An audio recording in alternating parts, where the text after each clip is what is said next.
Boom, we're live. This is Tijo with the Arcane Bear. We have another great guest, a returning guest, as a matter of fact, David Siegel of Pillar. How you doing today, David? Tijo, awesome to see you. I can't wait to just come down there and drink the drink the mixed fruit shakes that you're going to make me. You know, guanabana is probably one of my favorite fruit drinks. It's this exotic. Everything looks alien down here in fruits. You're like, where did this thing come from? Right. And it tastes so good. Watching. I want to go bird watching. Yeah, we were talking about birds before the show. There's also an innumerable amount of wildlife out here too. I've seen sloths, jaguars, and so many birds I can't keep track. Oh, you've seen a wild jaguar? Heard. I saw it with my ears. There was no other animal that could have been. It was, and there was another person with me too. So I know it was not. It was not. It wasn't snoring. The wind. It wasn't the wind or something creating this illusion. Right. So Pillar's been having a great day in the market. You guys were up. How much were you up? Do you know exactly? No, I don't watch it. Sorry. Totally unimportant. But you guys have had a nice run the last few days. I think it's probably on the rumors of news of some of the wallet betas coming out or talks of this type of idea. So give us a little intro to where you guys have been at for the last month or two and the roadmap for the coming 3 months. Sure. So we're staffing up in London. I'm here at Rise Accelerator in London, which we can't see very well. I'm in the phone booth, and we're staffing up. We're still hiring aggressively and building our core wallet code. And then the idea is that we're going to try to release 4 wallets this year. It's going to be a challenge, but the first one is the token wallet. So you move Ether and tokens in, all ERC20 tokens into the wallet, and then it'll basically replace, we hope, or complement, shall we say, My Ether wallet. We want to give people an alternative to My Ether wallet because it's just too dangerous to use a web wallet. So that makes sense. I actually I've always liked that you can hold so many tokens in an Ethereum wallet. That's kind of a unique function, and it's one of the functions that these bigger wallets have. So tell us a little bit about how the hiring process has been going, and anyone that you'd like to tell us about who you brought on board. Yeah, we're open for lots of positions, especially Node.js senior developers who've really got strong systems experience with Node. That's our biggest pain point at the moment. We have a good core team, but we've got so many branches we want to build and features we want to build, and then we're hiring DevOps. We hire differently than other companies, right? You have to volunteer through our community and start working with us, and then if it goes well, you get a job. And that can be just 1 or 2 days, or it can be a couple weeks or months. But I've seen people volunteer for a couple of months, and it's fine. It's something people want to do.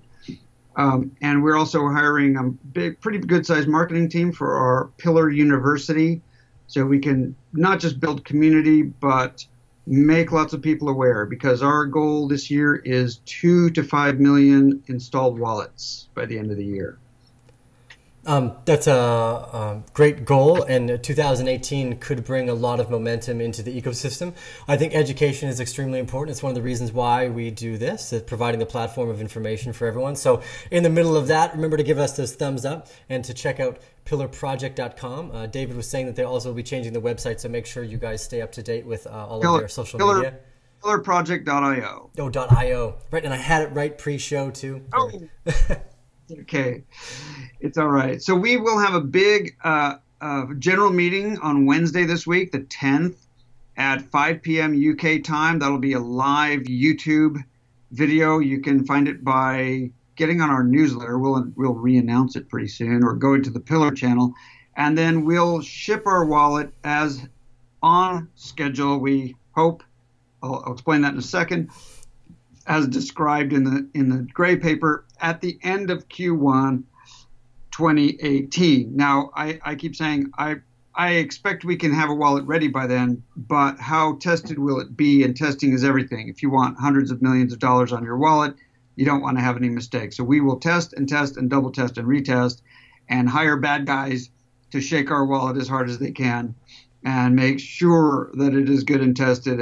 And beta testers are welcome to come to our community on our site And after lots of serious testing, we will release the wallet. I'd love to have it be right at the end of Q1, but I can't guarantee because I'm not releasing it until I'm really sure. I just want to jet back really quickly to the hiring idea that you've chosen. Yeah. I actually think that there's a few psychological ideas behind that I think provide a lot of value. People that are voluntarily working are generally more passionate about what it is that they're working on. So finding that type of behavior, I think, is extremely important in a company that you hope to be very successful, because the vision of an idea is really the long-term driver. So I think you have a lot of unique success with that, and I believe it'll bring a lot of unique people on too. But also, I think it's fun to see that you guys are trying these new style of ideas, because this is really a new space for new types of business to try to evolve from new ideas too. So it's healthy to see. You know, we think of this as we're the new world of work. We think of a company as like a city. You don't interview or send your resume to a city to move in. You just get in and get to work and add value, right? And the more value you add, the more you kind of rise up in status in the city by what you do. And so at Pillar, we don't really even have any set, like generalists are great. Come to our office in London, open your laptop and get to work. Nobody's stopping you. People do it all the time. Yeah, no, it's again, I think the deeper psychological aspect of that is really important. There's a few scientific studies I could relate to that would provide credibility for that, but I don't want to digress too far. So tell us where you're at with the implementation of being able to buy ICOs. What type of regulations are you looking at through the KYC and AML stuff that's supposed to be integrated into the wallet? So the first thing is the Pillar token wallet, which will have tokens. Then we want to open that wallet up to various communities to put their coins on, so we can add multiple coins. So instead of us doing it, we're going to ask the communities at Dash and NEM and Bitcoin to come in and work with us and integrate those coins. And then we've got KYC we'll be adding, so you'll have your own KYC on the wallet. That's Know Your Customer, so you've got your identification stuff there. That's yours. You own it. Nobody else does. And then we'll start to put the ICOs on. And so you'll do KYC. That's required to participate in an ICO. We're kind of building a machine to onboard ICOs. And Tijo, I hope that the crazy ICOs are mostly over, except I guess T0 is in the middle of a huge one. But and they're our competitor, and we wish them really well. It's awesome to be in this new space, and we'll be offering, like they will, we'll be offering equity ICOs. And I think that we'll end this year with more equity ICOs than what we would call utility token ICOs, because equity is the right way to go for most startups and most new groups. I don't hear. I don't know. How about now? Is that better? Yes, I do. Okay. Sorry about that. I think the visionary aspect of being able to create utility is something that's not commonly understood. So I agree with you that equity will generally be a more functional aspect, because then you're looking at the actual product and service a company might provide. Whereas utility is based off network effect to some degree, because it's of a perception in that use and that value of that use in that particular ecosystem. That's what gives it utility. So I think the creation of utility requires so much on a let's say a peer-to-peer basis that it's quite difficult to do. That's one of the reasons why Bitcoin is so valuable, is because it functions on a peer-to-peer basis. So I agree with you. I think a lot of the ability to actually create a utility is difficult. There are lots of business plans where that will become acceptable, but there are also lots of business plans where equity stakes in the company will likely be the more common investment strategy, because they don't provide utility outside of the blockchain or the consensus ledger ecosystem. Most startups fail, right? Well, that's true as well. If you're going to back a startup, you're going to back a group of people who almost certainly, if they're going to even survive, will pivot. Oh, right? Well, so that's not a bad sign either, though. Being able to follow a trend is important. What good is the utility token if they have to pivot 100 degrees and go somewhere else? Then you did the token is really project finance. The utility token is really project finance. Like, build this, and the token will be useful. And if it fails, actually, I believe you should give whatever's left back if it fails. But in an equity token, you're backing a group of people and you're telling them to do what they planned, and it almost never works. That's okay. Do whatever else you have to do to get traction. You know, the guys at Airbnb repackaged cereal and put it in different boxes and sold that to pay their rent. Do whatever you have to do to survive as a company. That's what your equity holders are there to back you. Super Nintendo originally started off selling board games. Yeah. Everybody starts off doing something else. So your equity is about backing a team and wishing them good luck and hoping that they do pivot and find the right thing.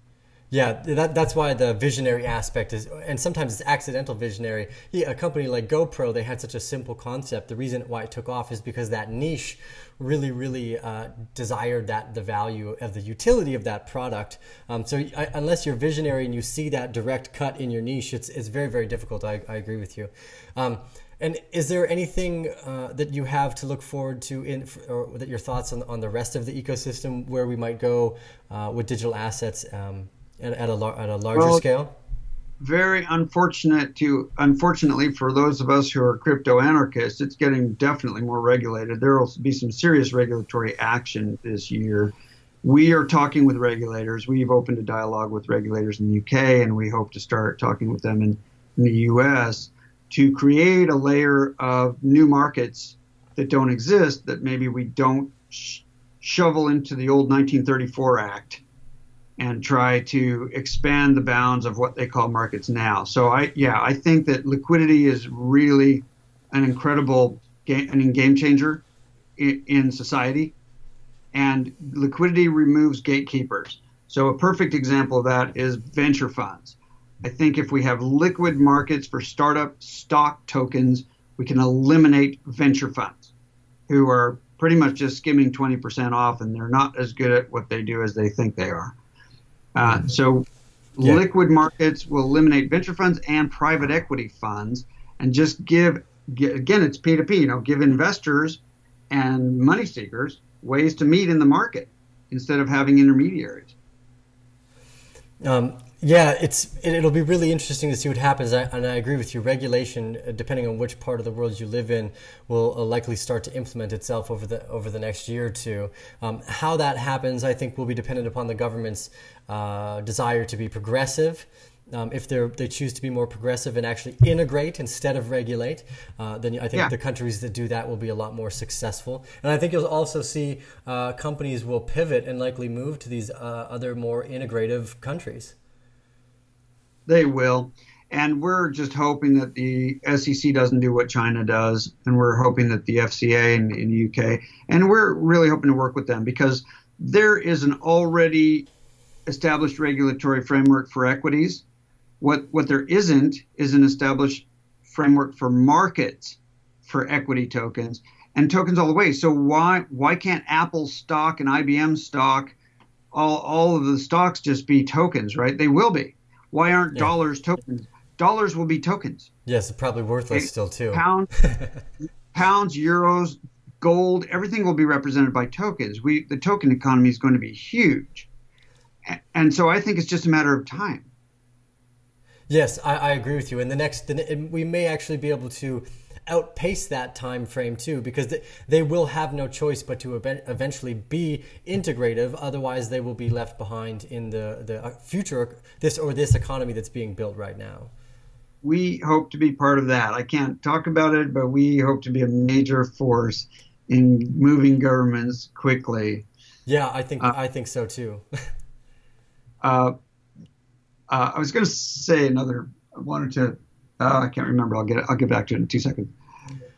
I think the displacement of a lot of these. I think one of the key ideas, the linguistic terms I like, is disruption or being disruptive. Yeah. Something I was kicked out of school for, but this is exactly what will happen. And it's only, like you said, it's only a matter of time until that entire disruption takes place and we move into a new version of this economy. And through that process, it will be bumpy, likely, but it's always important to keep that longer term outlook, because we can move through this. Okay, well, yes, everyone should be paying attention to paying their taxes, making sure they're doing everything correctly. And like you said, I think we've seen the most of the shitcoin scams will be out of the way, because it's significantly more difficult to do a good job. And I think the market will become more and more mature as the days go by, because you'll see a lot more influence, and people start to bring a general consensus to the table, which I think helps focus in a free market, because we have a lot more critical mass thinking going on. I remember what I wanted to say. Perfect. I've got an agenda to build a new set of token standards, because I think the ERC20 token standard is a nice little toy that maybe got us started in 2017, but eventually isn't going to work at all. So I honestly think that within, say, 3 or 4 years, most of those tokens will just be poured into a better container, just shift them into a better designed token standard. And that's what I'm going to work on this year. So we're going to have different, like, imagine a whole framework for different types of tokens. And one of the important ones that I'm working on is tickets. Tickets are unlimited number and fixed in price. You can't do that with today's ERC tokens are designed to make a little local currency. That was the original idea 2 years ago. So a currency has a fixed number and has volatile price if there's volatile demand. And that's what we're seeing. But a ticket has a fixed price. You know, a bus ticket, a ticket on to vote. A prescription is a ticket, a airline ticket, there are actually just to go to a gym membership, to look in your wallet, to ride the subway. Most of these things we carry in our wallets are actually tickets. They're not currencies. They give us access to systems on a fixed price basis. That's a big thing we're going to work on this year. Yeah, tickets or coupons in general as well. There's an application for the no value necessarily, but the actual use of products and services as well, which is another type of utility, I think, that relates more to the simpler terms, like something like voting, which doesn't have a utility for anyone in particular or for an ecosystem other than everyone's, which you should have no biased attachment to for value in the first place. And I think you're right. The way to do this stuff is going to be general municipal movements where everyone can implement. So I don't think it will just be ERC20 tokens, because there's all these other companies that are building these channels or lines of communication for building these types of applications on. Yeah, we hope to launch tickets sometime this year. I'm really excited about tickets. Yeah, it makes a lot of sense in there. Like I said, there's a bunch of new protocols, such as, even though the Gossip protocol is quite new still, they allow for different types of consensus to be made. Yeah, and sure. I think we'll start to work more effectively with the ecosystem as a cable, not just of commerce, but of governance and of governance of commerce, and vice versa too. So it's a very, very, very unique time. I'm super excited.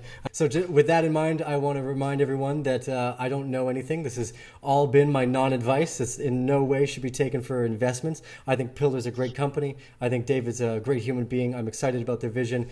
Give us those thumbs up so other people can find the information later on down the stream. Remember, it's pillarproject.io, and also keep your eyes out for their further updates. Remember to subscribe, hit that little bell anytime we do these fun conversations. David's been a returning guest. I think it's your third time on the show now.